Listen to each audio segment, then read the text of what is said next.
بسم اللہ الرحمن الرحیم۔ ناظرین، زندگی میں دو قسم کے لوگ کبھی معاف نہ کریں، جو آپ کے رزق پر وار کریں اور جو آپ کی عزت کو نشانہ بنائیں۔ ناظرین، حضرت یعقوب علیہ السلام نے حضرت یوسف علیہ السلام کو اپنا خواب تک اپنے بھائیوں سے چھپائے رکھا۔ کس ڈر سے؟ حسد کے ڈر سے۔ اور آج ہم وہ لوگ ہیں جو اپنی ہر عزیز چیز کا دکھاوا دنیا کے سامنے کرتے پھرتے ہیں اور پھر رونا روتے ہیں اپنے نقصان کا۔ نبی کریم صلی اللہ علیہ وآلہ وسلم کے وصف کے بارے میں کہا گیا ہے کہ آپ صلی اللہ علیہ وآلہ وسلم کی بات چیت شیریں اور باوقار تھی۔ جب خاموش رہتے تو وقار ان پر چھا جاتا اور جب گفتگو فرماتے تو روب و جمال جھلکتا۔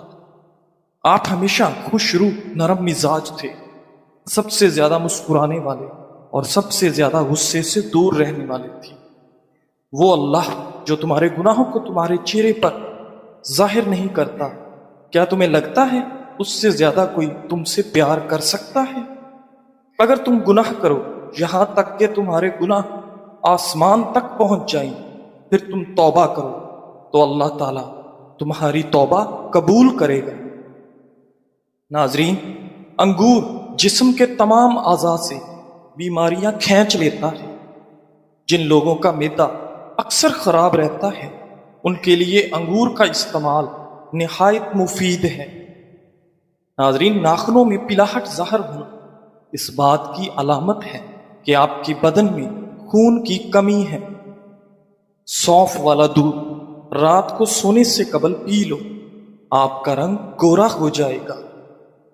پانی کم پینے سے ہاتھ، پاؤں اور ہونٹ کالے رہتے ہیں۔ کھجور ہاضمہ ٹھیک کرتا ہے، معدے کی سوزش اور دل کے درد میں نہایت مفید ہے۔ ناظرین، جو چیز تم سے رہ گئی وہ تمہارے لیے پیدا نہیں کی گئی، اور جو چیز تمہارے لیے پیدا کی گئی وہ تم سے کبھی رہ نہیں سکتی۔ ناظرین، کھانا کھا کر سو جانے کی عادت سے موٹاپا انسان کو جلدی گھیر لیتا ہے۔ صبح نہار میں گھاس پر چلنے سے نظر تیز ہوتی ہے۔ چہرے کا رنگ کالا پڑنے لگے تو چہرے پر کھیرے کا رس لگاؤ، چہرہ سفید گورا ہو جائے گا۔ ناظرین، جو لوگ اپنا وزن کم کرنا چاہتے ہیں وہ چکنائی والی چیزیں کثرت سے نہ کھائیں۔ چائے کے بعد پانی پینے سے اجتناب کریں ورنہ آپ کے دانت کالے ہو جائیں گے۔ ناظرین، سر کے بالوں میں لیمو کا رس لگانے سے بالوں میں چمک آ جائے گی اور خشکی ختم ہو جائے گی۔ روزانہ صرف 3 کھجور کھانے سے جسمانی کمزوری سے چھٹکارا مل جائے گا۔ ناظرین، انسان کو محنت سے اتنی تھکاوٹ نہیں ہوتی جتنا لوگوں کے رویے اسے تھکا دیتے ہیں۔ اگر بھوک نہ لگنے کا مسئلہ ہو تو سیب کا سرکہ استعمال کریں اور آم کا اچار کھا لو۔ جب انسان یقین رکھتا ہے کہ جو کچھ ہوا ہے وہ اللہ کے حکم اور علم سے ہوا ہے تو وہ پریشان نہیں ہوتا اور دل میں مطمئن رہتا ہے۔ صبح چہل قدمی کیا کرو، یہ دل کی دھڑکن کو نارمل رکھتا ہے اور دل کی بیماریوں سے بچاتا ہے۔ نہانے سے قبل سر کے بالوں کو الگ سے دھو لیا کرو، اس سے بالوں کی سختی دور ہوگی اور بال نرم بھی ہوں گے۔ کیلے کا جوس پینے سے دماغ فریش ہوتا ہے۔ بند گوبھی کھا لیا کرو، یہ موٹاپا کم کر دیتی ہے۔ ناظرین، گلاب کا پھول سونگھ لینے سے ذہنی دباؤ میں کمی آئے گی۔ گھر میں نیلے کلر کا پینٹ کروائیں، گھر میں مچھر اور حشرات کبھی داخل نہیں ہوں گے۔ ناظرین گرامی، عرب کے لوگ کہتے ہیں صاحب فی الدنیا کا من تحب ان تلقاہ فی آخرتک، اس دنیا میں اس سے دوستی کریں جس سے آپ آخرت میں ملنا پسند کریں۔ کمزور افراد روزانہ کیلا کھانا شروع کر دیں، ان کا وزن بڑھنا شروع ہو جائے گا۔ ناظرین، کھانا کھانے کے بعد ضرور چہل قدمی کریں، چاہے کانٹوں پر ہی کیوں نہ چلنا پڑے۔ ناظرین، جو لوگ اپنا وزن کم کرنا چاہتے ہیں وہ کھانے کے بعد سونے سے گریز کریں، چکنائی والی چیزیں کم سے کم کھائیں اور کھانے کے بعد